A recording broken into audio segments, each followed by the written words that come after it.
Exatamente a meio de 2021, os dados da Entidade Nacional para o Setor Energético revelam que houve aumentos em 20 das 26 semanas deste ano.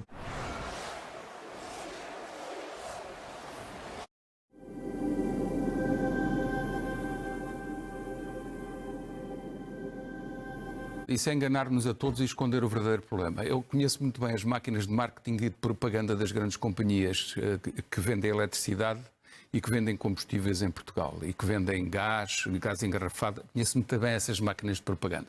Tudo o que eles querem é que nós falemos do elevado peso dos impostos e das taxas sobre a energia.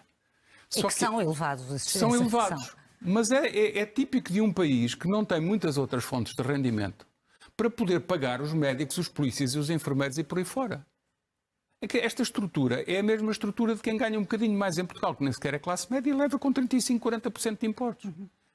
Queremos discutir isso por causa dos combustíveis? Não vale a pena, na minha modesta opinião, isso querem essas tais máquinas de propaganda para esconder uma outra coisa. É que eles, sobre esse elevado preço da base, que é a matéria-prima, e que é o produto refinado. Primeiro é a matéria-prima, o crudo. E depois, no caso da Galp, da Petrogal que refina.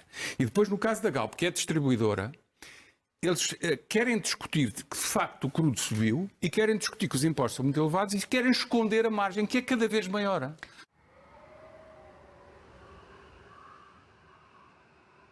Deviam tabelar já aquilo que é a margem de comercialização dos operadores, porque eles estão-nos a ir ao bolso. Mas já esteve muito mais alto, já esteve a 140. O que explica isto é muito simples. Quando o preço do petróleo caiu, o Governo subiu o ISP, o Imposto sobre os Produtos Petrolíferos, para manter o mesmo volume de receita fiscal.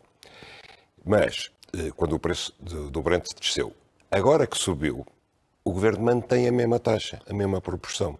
Ou seja, portanto, sobe o preço na origem e sobe o imposto. O Estado ganha quando os consumidores sofrem, porque desde o princípio do ano, o Estado já faturou mais 942 milhões de euros com o imposto, apesar de nós estarmos a circular 25% a menos.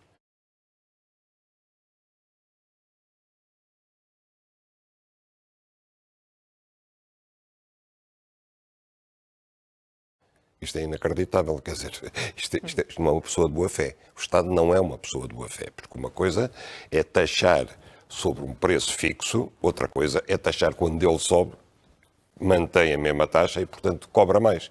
Quer dizer, nós estamos a perder por duas vias.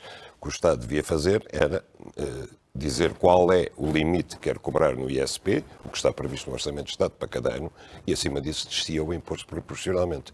Porque assim, de facto, nós estamos a ser aldrabados. E atenção, não é apenas o consumidor particular quando enche o depósito. São os custos de contexto das empresas que têm muito que ver com isto. Quer dizer, nós somos neste Depois momento... todo o efeito bola de neve. Somos o quinto país com os combustíveis mais caros da Europa. Isso torna tudo mais caro para as empresas e para os produtos que elas vendem. A recuperação dos preços das matérias-primas aumenta alguns fatores de produção, nomeadamente os fretes, o transporte marítimo, aliado depois a um pequeno agravamento fiscal resultante da atualização da taxa de carbono e do IVA que passa a incidir sobre um valor maior, isso provoca que o efeito no preço final ao consumidor seja bastante significativo. A tudo isso é preciso juntar a variação da margem bruta, ou seja, a diferença entre o valor à saída do terminal de armazenamento e o preço em bomba.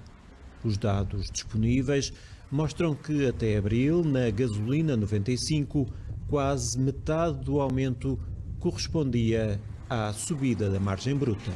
Não nos apercebemos que esteja a haver um agravamento da margem. Poderá haver sim um agravamento, como referido, a alguns fatores de custo desse valor que está incluído nessa margem bruta. Não me parece que haja, digamos,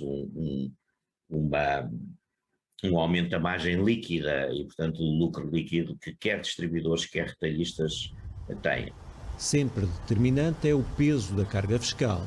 Por exemplo, antes de impostos, em abril os combustíveis eram mais caros em Espanha 0,3 cêntimos, mas quando se junta à fatia do Ministério das Finanças, em média, 1 litro de gasolina em Portugal custa mais 26 cêntimos do que em Espanha e a diferença no gasóleo é de 18 cêntimos. É a baixa dos impostos. Eu penso que é uma questão de impostos. Não vejo grande possibilidade da carga fiscal vir a reduzir. Antes, pelo contrário, como há bocadinho referi, por via pelo menos da taxa de carbono, a tendência será a aumentar e não a diminuir. Apesar dos valores já atingidos, a Petro avisa que os combustíveis ainda podem continuar a aumentar.